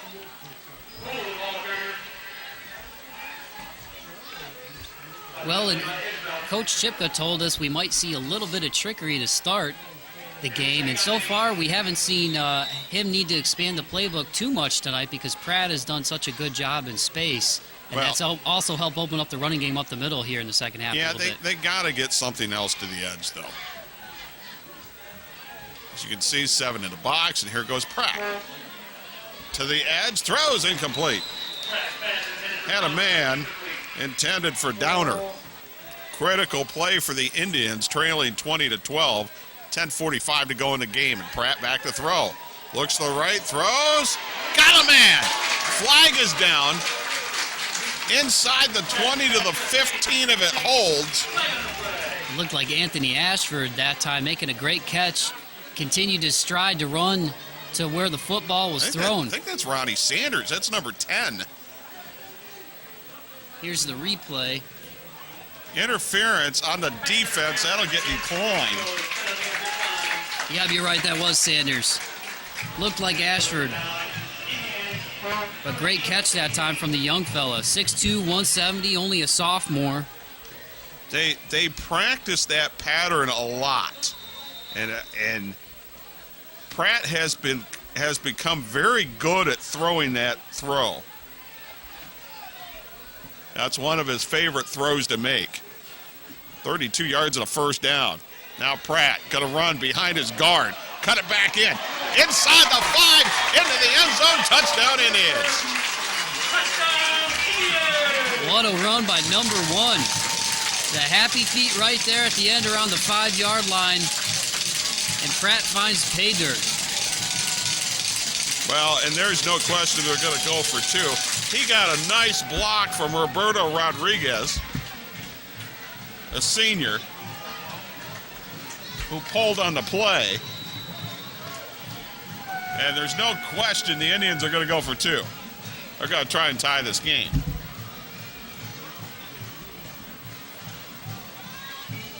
Pratt going to keep it himself. Up the middle, into the end zone, and we're tied.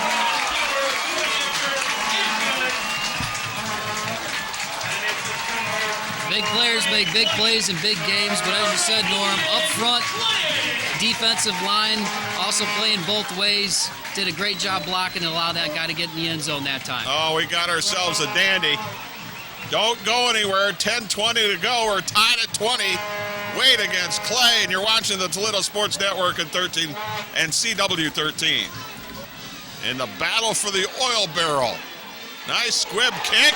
It's a free ball, but the Eagles fell on it. I don't believe. No, wait, got it. Wow.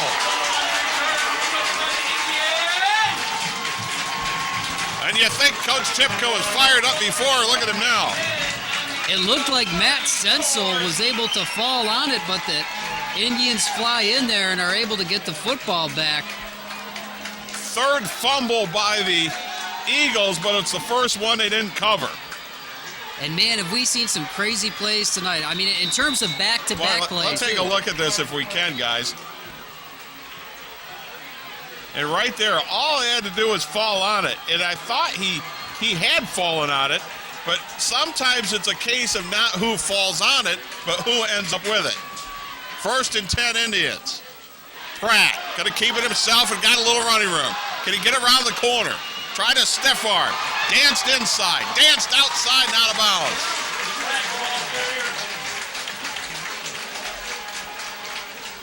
Inside the 30 to near the 28. A gain of about 6 or so. Maybe 7 on first down. Over 100 at the half, closing in on 200 yards rushing for the night. But boy, have we seen some strange plays, too. Back-to-back plays tonight. On a counter up the middle, Hewell. First down. inside the 15 to the 13.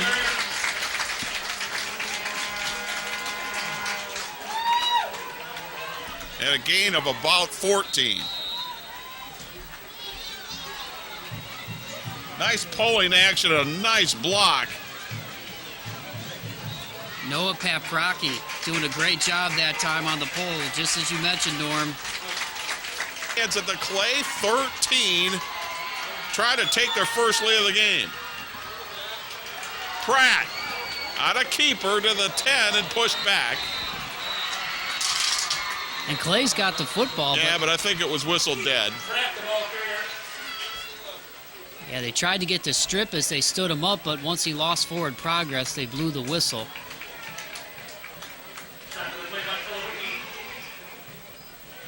And they'll mark it at the 9-yard line.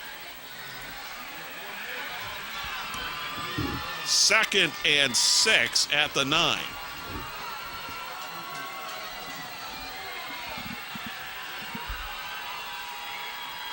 Handoff, Huell. Close to a first down.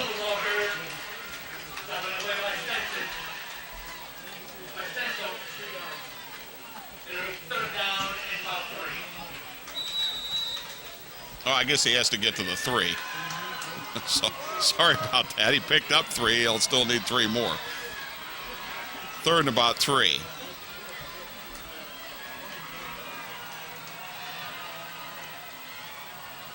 Huell again.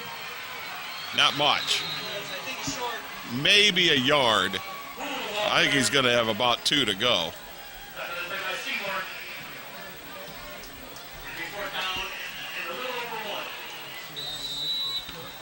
It'll be 4th and about 2.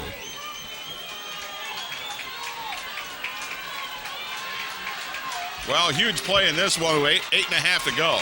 Tied at 20, 4th and 2 at the 5. Pratt tried to draw him off sides. He was successful in doing that against Genoa a few times in week 1. Bounced off a tackler to the corner of the end zone. Touchdown, Indians. Waite has taken the lead. What a play. There's not too many guys who would have the speed to be able to get to the outside like that. And he made it look easy. Good pile up front. You see right there, the wheels just able to get out of the reach of Dalton Dudley. Boy, is this kid special. But you know what? With all the guys playing both ways, especially up front, you see Higgs right there, number 61, Paprocki, playing like men tonight. All right, a fumble on a 2-pointer. Going to try to run it across, and he got it. Why not? Done everything else tonight. So Waite takes a 28-20 lead over Clay. Looking for the upset. Looking to bring home the oil barrel. 8:10 to go. You're watching the Toledo Sports Network at CW13. Jeremy Pratt, 22 carries, 186 yards, 2 touchdowns here in the second half, and 2 2-point conversions. Squib kick picked up there. Here comes Fournier. Trying to bounce it to the outside. Midfield, stiff arm, and down at the 45.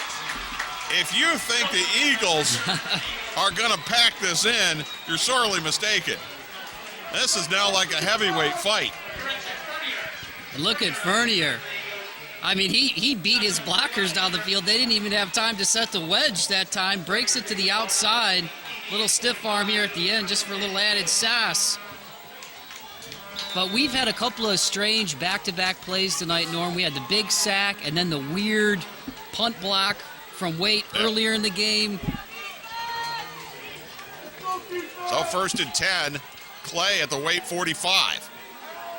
Fournier, 40, churning, down close to the 36-yard line. He's running like a man possessed at this point. Well, and the quickness, too, when he gets to the second level. And good sportsmanship that time from Jackson, helping Fournier with his jersey. But you see that quickness when he gets to the second level. And once again, if you don't fundamentally tackle the Clay running backs, they'll stand you up. You have to go the belt and below on these guys. You can't hit them at the numbers. 2nd and 2. Seymour, first down. As they continue to run over that left side. Oh, and we got some extra on the edge. Yeah, they're still going at it.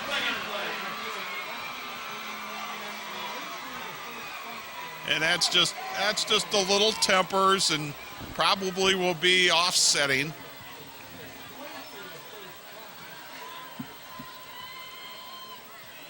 Continue to block and go at each other after the whistle.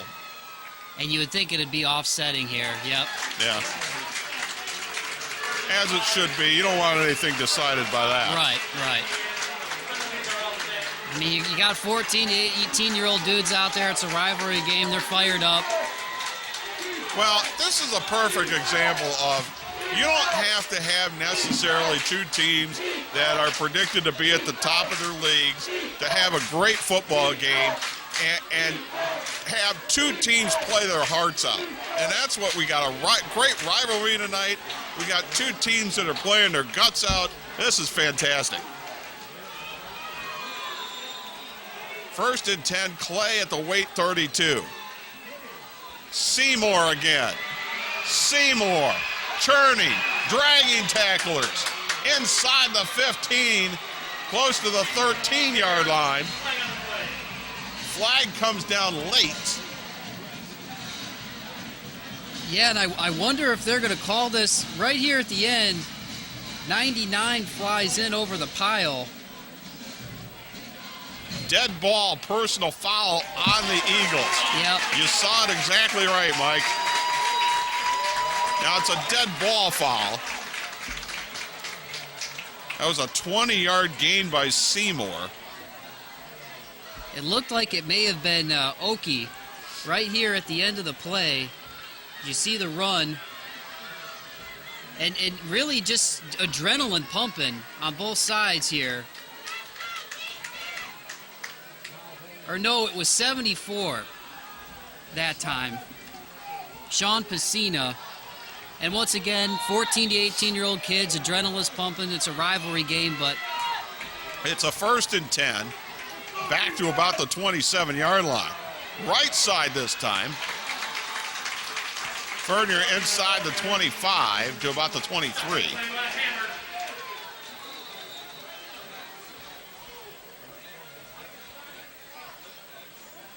yeah, and I think the officials are going to...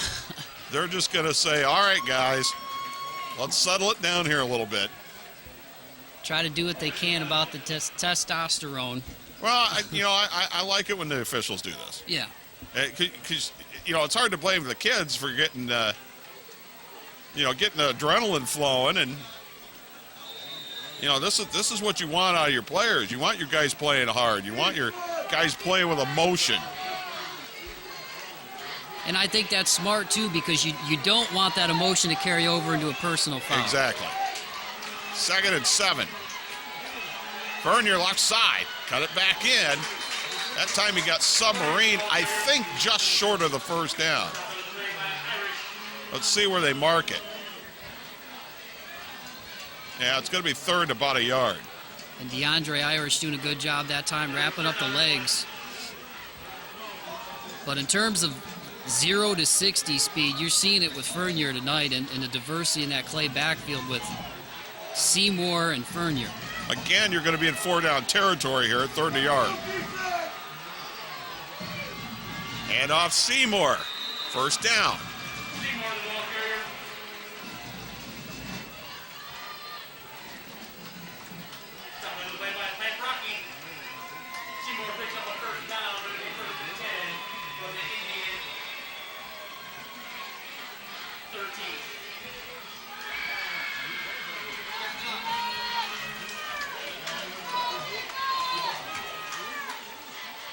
Seymour again left side. Big hole. Close to another first down. He has to get to about the 4. Boy, and this has turned into an instant classic. Just a big hole that time on the left side. Oki doing a good job. You also had number 7 there, Tyler Mildenberger. one of the lead blockers on the play. Well, they've been running behind Pacina much of the night. This time right side, Seymour into the end zone. Touchdown, Eagles.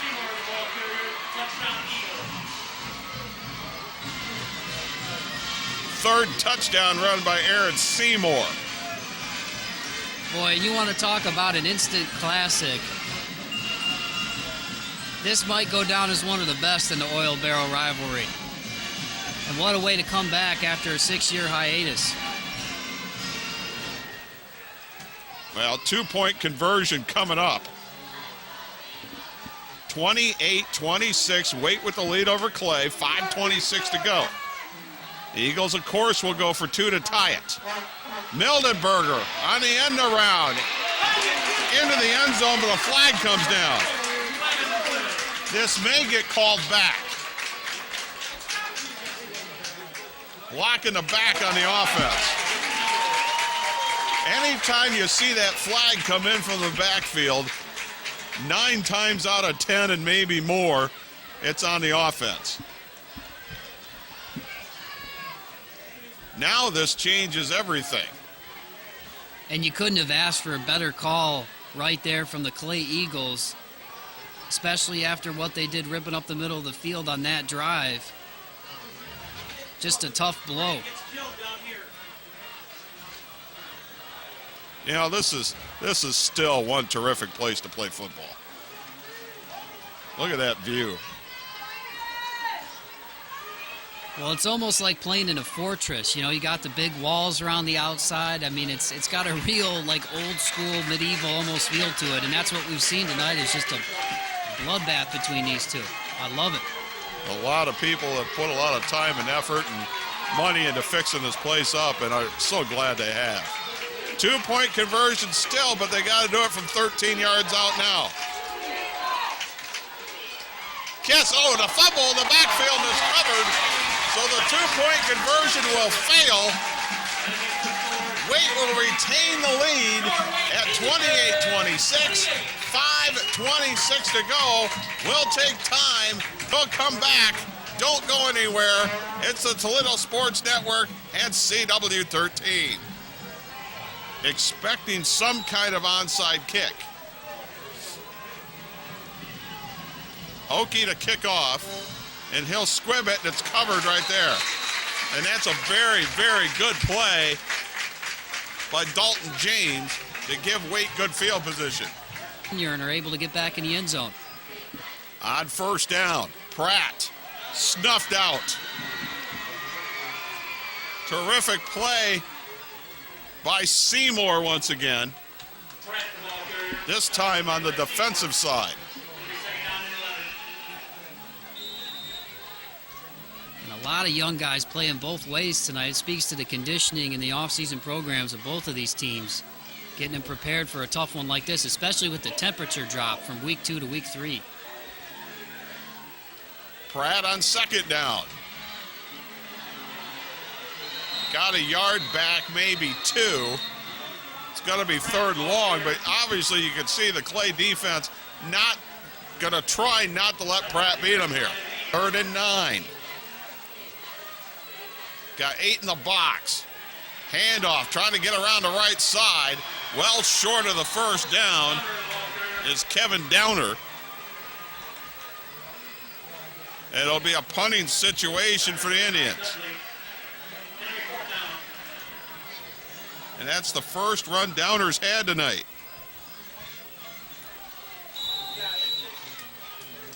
Well, you know what, I like the call. They had been keying on Pratt. Try to do a little motion, a little misdirection, try to get number 3 there, Kelvin Downer, who's a speedster himself in space. But Clay did a good job of not letting him turn the corner. Yeah, I agree. Not a bad call. I agree. No pressure at all. Huel. Kick will bounce down to about the 20, inside the 20 to the 17. And with 3:15 to go, and the clock needs to stop.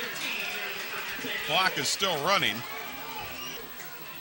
So 1st and 10 for the Eagles. And Kiss back to throw. Try to bubble screen and incomplete. I like the call, especially after the power running that's been going on. Try to catch the defense off guard. Dalton Dudley, the intended receiver. They do have time, but they got to go really down to about the 15 to put them in good field goal range. Handoff, Seymour across the 20 to the 23. It'll set up a 3rd and 4. Obviously, anything is 4-down territory.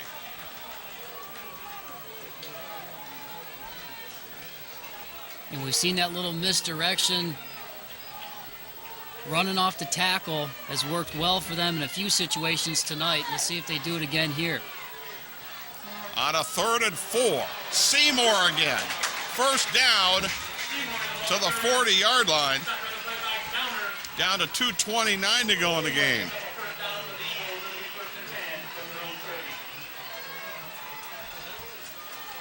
That young fella looking a little bit more like 36 and not 25 tonight, running like the bus.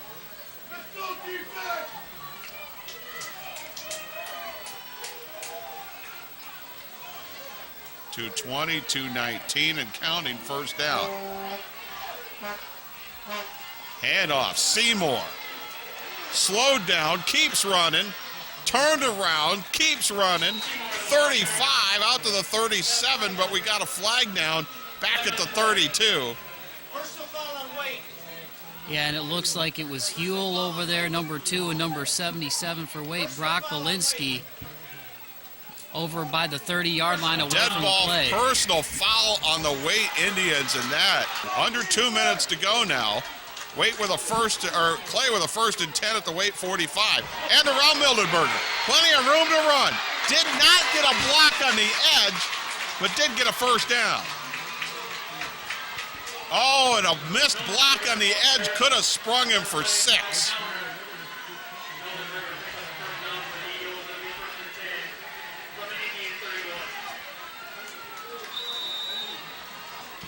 Clay was able to atone for their penalty on the 2-point conversion. Let's see if WAITE can atone for theirs on this drive. If Clay could have gotten a block from the wide receiver, he'd have still been running. But 1st and 10 at the WAITE 31. Mildenberger coughed up the football. It's loose. The Indians got it. Unbelievable. And boy, you got a feel for the young fella. If that does indeed end up being the last offensive play for the Clay Eagles, you feel for that young man right there. Just had a heck of a run, and like you said, Norm, if he'd have got that block on the outside, he may have been in for 6. Now let's see if we can look at it again here. He just bobbles the... He put it down to about his belt line. Didn't quite get it into his gut. Yeah, just... And we don't have a real good angle of that because it's on the back side, the camera is. But he never quite got it hauled in. And they have at least 2. And we'll see him here. Huell backed his way across the 40 and a terrific gain out to the 44. A gain of 6. A first down probably makes it all moot. Huell, first down. Into Clay territory at the 48-yard line. Seagate Roofing and Lee Williams House of Meats. Thank you so much.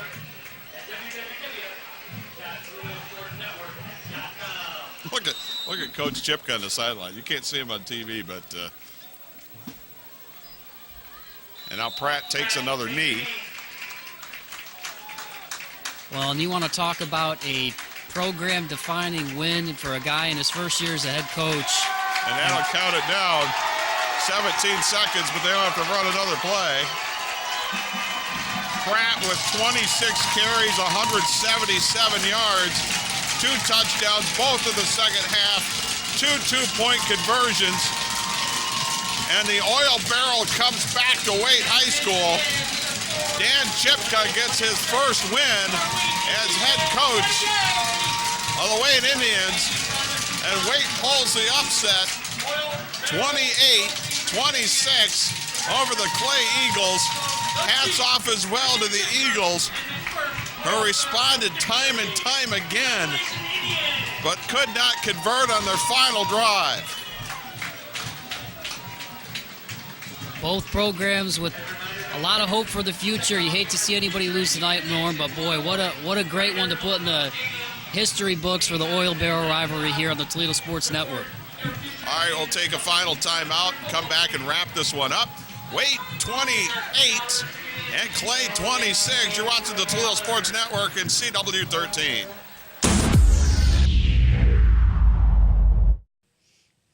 Norm Waymer, Mike Bauman, Coach Dan Chipka, the Waite Indians. The Indians pull the upset. The Oil Barrel comes back to Waite High School 28-26 as they beat Clay. Coach's first win. Boy, what a fantastic game this was. Yes, it was, certainly. Two well-fought teams. It came down to the very end, and I'm glad it went our way. Could have went either way, but I'm glad it went ours. We were chatting before the game, and we were talking about the progress that your team had made, and I made a comment to you, the last place it shows up is in the win-loss column. You never know when it's going to turn around. To you, what was the turning point tonight? Well, to me, the turning point was just the first half success. We were able to move the football. There really wasn't one specific moment where I thought, boy, that was a turning point. It's in our favor now. I just thought, we continued to build the momentum on our side. It was a couple penalties early on first down, and it forced us to go behind the sticks. We didn't play very well from there. But offensively, the whole first half, we were moving the football. Really gave us a lot of confidence moving into the second half. And one quick thing, I think your defense had a lot to do with this too, because they had gone power on power, hat on hat, and they were running off some big plays, but it got down in this red zone right behind us where the defense came up with play after play after play and made stops. I tell you what, our front four, it was really all 11, but our front four and Jovan Sanson, who was resting all week due to a knee injury, came out and played a tremendous one technique. Noah Paprockery, Dornay Higgs, a combination of several other ends at Mark Boone, Tavion Cummings. It was a group effort. It was awesome. Mike? Yeah, and I think the big thing, too, you look at whenever you got a guy like Pratt on your squad, making play after play after play. Went over 100 yards rushing in the first half. What is it like when you have a dynamic playmaker like that on your side? Well, it certainly makes our job easy. Anytime he's got the ball in his hands, it's got the opportunity to spring. Jeremy's an exciting player, and his leadership really speaks volumes for him. He's grown as a man and as a leader by leaps and bounds in really 3 short months. I couldn't be more proud of the kid. And tell everybody what you told those kids after the game. I told them I love them. I told them the attitude, effort, and enthusiasm, the 3 pillars of our program was awesome, and it starts with I love you, and it ends with I love you. Coach, appreciate it very much. Congratulations. Thank you very much. Dan Chipka, the coach of the Waite Indians, winners tonight, 28-26. The Oil Barrel comes back to the Waite Indians. We'll wrap this one up. For Mike Bauman, I'm Norm Waymer. Once again, that final score, Waite 28, Clay 26. You've been watching the Toledo Sports Network and CW 13.